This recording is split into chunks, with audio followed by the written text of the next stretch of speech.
Former President Donald Trump knows his claim of a rigged presidential election is all a lie, former associate Anthony Scaramucci told the New York Times in an article published Sunday.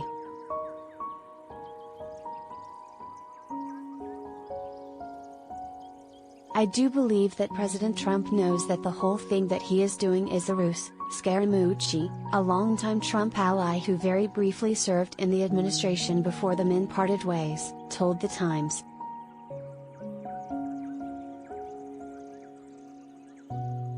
During the 2016 presidential campaign, Scaraamucci said, "Trump would turn to me and others and say funny things like, 'Why can't people realize what you guys realize about me, that I am play acting and full of it at least 50% of the time?'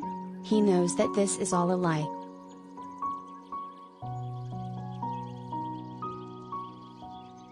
Alyssa Farah Griffin, a former White House aide, told CNN last month that she heard Trump privately admit that he lost the election, though he wasn't happy about it.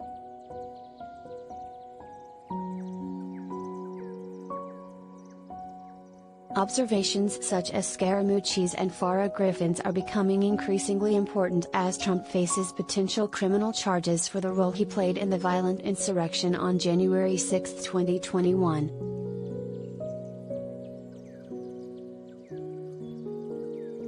Criminal intent is key in any charges that may be filed against Trump over his efforts to overthrow the 2020 election's legitimate results.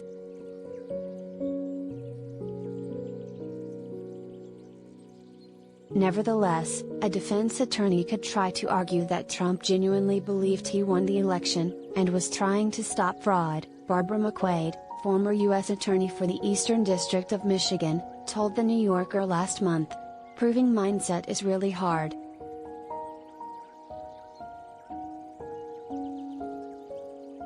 But witnesses are coming forward saying Trump either knew he had lost the election or was simply so blindly wedded to power that he would dodge any proper channels and do anything to stay in the White House, even to the extent of putting people's lives at risk."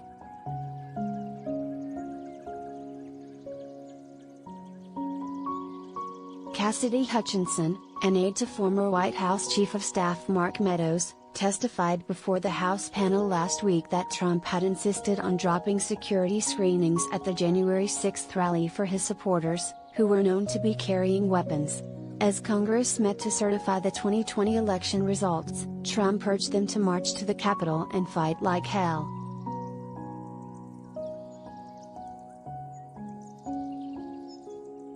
"They're not here to hurt me," Trump said, according to Hutchinson.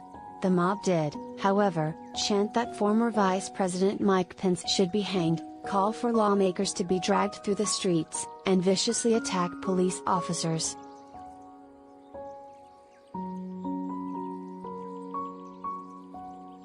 Solomon Weisenberg, a former deputy independent counsel under Ken Starr, who investigated the Whitewater controversy involving Bill and Hillary Clinton, called Hutchinson's account a smoking gun that makes a case for Trump's criminal culpability on seditious conspiracy charges.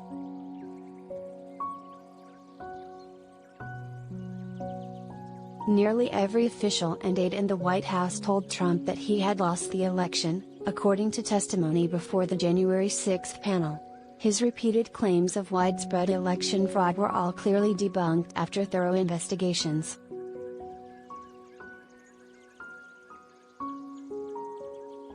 That means a concept of willful blindness could also be used against Trump in a criminal trial, according to McQuaid. A person cannot ignore the probability that a fact is true, such as the fact that the election was legitimate, just because he wishes it weren't true, she explained.